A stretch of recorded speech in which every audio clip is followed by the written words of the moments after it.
Question number 9 है आपके पास। 9 questions को ध्यान से देखो। F x is equal to x upon x upon modulus of x, और यहाँ पे दिया हुआ है if x is less than zero. That means ये होगा, लेस देन है तो आपका हो जाएगा x upon minus x if x less than zero. That is, यानी ये नहीं लिखना है, ये लिखना है, क्योंकि मॉडुलस का साइन है, और अगर लेस देन है जीरो तो ये नेगेटिव हो जाएगा। अगर यहाँ ग्रेटर देन जीरो होता तो ये मॉडुलस जो होता है वो पॉजिटिव हो जाता। नेक्स्ट आपका दिया हुआ है if x greater than zero, इसके लिए आपके पास दिया हुआ -1। एफ एक्स जो है आपके पास है -1। तो आप यहाँ पे लिखेंगे कि let a be any real number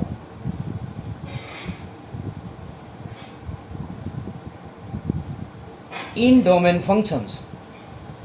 functions का डोमेन्स के लिए ए हमने कोई रियल नंबर लिए, तो 3 केसेस निकालने हैं आपको। तो यहाँ पे भी 3 केसेस अराइज हो जाएंगे। केस फर्स्ट होगा आपका, केस फर्स्ट इसमें होगा इफ़ ए जो है लेस देन ज़ीरो है। इसके लिए आपके पास फंक्शंस है f x is equal to x upon minus x, यानी दैट मीन्स -1। आप यहाँ पे लिखेंगे limit x as to a, इसके लिए फंक्शन एफ एक्स है। आप यहाँ पे लिखेंगे limit x as to a, that mean function जो था वो एक्स अपॉन माइनस एक्स था, यानी रिजल्ट -1 होगा। इसके बाद आप यहाँ पे लिखेंगे एफ ए, तो f x is equal to -1 है, तो एफ ए भी आपका -1 होगा। So therefore limit x as to a f x is equal to f a. जो वैल्यूज यहाँ निकला है वही वैल्यूज यहाँ भी निकल रहा है, यानी दोनों इक्वल है। That means F is a continuous functions, f is continuous functions at a less than 0। Case first clear हो गया। अब आपको देखना है केस सेकंड को। केस सेकंड में लेंगे इफ a ग्रेटर देन 0। इसके लिए आपका एफ एक्स फंक्शन जो है वो क्या यूज़ करना है, तो फंक्शंस ग्रेटर देन के लिए आपके पास -1। ग्रेटर देन फंक्शंस के लिए आपके पास है -1। आप यहाँ पे लिखेंगे limit x as to a, function f x होगा। इसके लिए आप लिखेंगे limit x as to a -1, तो रिजल्ट आपका -1 आएगा। आप यहाँ पे निकालेंगे एफ ए, जब f x is equal to -1 है तो f a is equal to भी -1 होगा। ये भी -1 है, ये भी -1 है। इसका मीनिंग है कि limit x as to a f x जितना है उतना ही उतना ही है आपका एफ ए। जब दोनों इक्वल्स है तो इसका मीनिंग ये है कि फंक्शन जो होगा वो function is continuous. Function is continuous. F is a continuous function,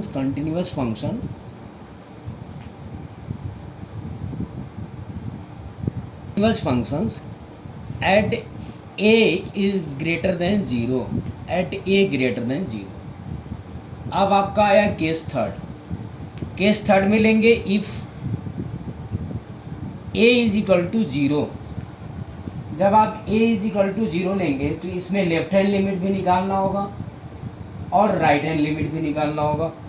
तो आपका लेफ्ट हैंड लिमिट होगा limit x as to a पे minus x as to 0 minus sign होगा, इसके लिए फंक्शन एफ एक्स होगा is equal to limit x as to 0, minus का sign है, -1 हो जाएगा, that means limit x as to 0 -1 is equal to -1। अब आप राइट हैंड लिमिट में आएंगे, limit x as to a plus, इसके लिए फंक्शन क्या होगा, तो लिमिट एक्स एज टू 1 के लिए प्लस 0 के लिए होगा -1, क्योंकि -1 गिवन है तो आपका रिजल्ट कितना आएगा, तो -1। So therefore left hand limit जो हुआ वो आपका राइट हैंड लिमिट दोनों इक्वल हुआ, लेफ्ट हैंड लिमिट और राइट हैंड लिमिट दोनों इक्वल हुआ। यहाँ पे ग्रेटर दैंस भी है, यानी ए में भी इक्वल हो जाएगा, 1 भी रखेंगे तब भी इक्वल होगा। तो left hand limit, right hand limit और F0 तीनों आपका केसेस जो है वो 1 बन रहा है। F0 भी आप निकाल देंगे, F0 में भी 1 ही आ रहा है यहाँ पे, बल्कि निकाल लेना F0 आपका 1 गिवन है। तो जब तीनों फंक्शंस तीनों गिवन है, इक्वल हो गया, तो hence F is continuous at x is equal to 0, x is equal to 0 पे एक कंटिन्यूअस होगा। तो आपका पूछ रहा है कि डिसकंटिन्यूअस पॉइंट बताएं, तो function has no point of discontinuity.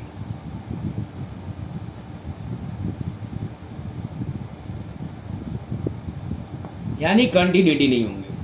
थोड़ा ध्यान से सुनो, केस फर्स्ट हमेशा कंटिन्यूअस होगा, केस सेकंड हमेशा कंटिन्यूअस होगा। मेन केस जो चेक करना होता है थर्ड में होता है एट ए पॉइंट पे, इसमें left hand limit, right hand limit और F0 जो फंक्शन जिस पे पॉइंट्स पे गिवन है, जो अगर ये तीनों इक्वल है तो इसका मीनिंग कि वो कंटिन्यूअस होगा। ये मेन चेक करना है। केसेस तीनों दिखाने हैं आपको, बट केस फर्स्ट में अगर कोई कंटिन्यूअस का मीनिंग होता है कि कोई लाइन अगर ड्रॉ करते हैं, कंटिन्यूटी में जाती है लाइन, कहीं डिसकंटिन्यूअस नहीं हो, यानी कहीं ब्रेक ना होना चाहिए। अगर वो ब्रेक हो जाता है तो दैट मीन्स वो डिसकंटिन्यूअस में हो जाएगा। बट अगर लाइन ब्रेक नहीं होता, जैसे एक लाइन का ग्राफ हमने ड्रॉ किया दिस हुआ, दूसरे लाइन का ग्राफ हमने ड्रॉ किया दिस हो गया, ये दोनों यहाँ पे कट गए, ये suppose then x is equal to 0 है, तो इस पॉइंट पे ये कंटिन्यूअस शो करेगा। बट अगर एक लाइन ये है ड्रॉ किए, ये आया, एक लाइन ये किए, दोनों कहीं पे कट नहीं कर रहे हैं, इसका मीनिंग कि ये डिसकंटिन्यूअस होगा। और जिस पॉइंट पे भी डिसकंटिन्यूटी शो करना होगा वो शो हो जाएगा कि इस पॉइंट पे डिसकंटिन्यूअस है। तो इसीलिए केस फर्स्ट कंटिन्यूअस शो करेगा हमेशा, केस सेकंड भी कंटिन्यूअस शो करेगा हमेशा, क्योंकि ये एक अलग फंक्शंस का डायग्राम से होगा, ये भी एक अलग फंक्शन होगा। ये दोनों फंक्शन एक पॉइंट पे कट करेंगे। अगर दोनों फंक्शन का कटिंग पॉइंट सेम निकलता है तो इसका मीनिंग कि वो कंटिन्यूअस होगा दिस पॉइंट पे। आगे तुम लोग खुद ट्राई करें।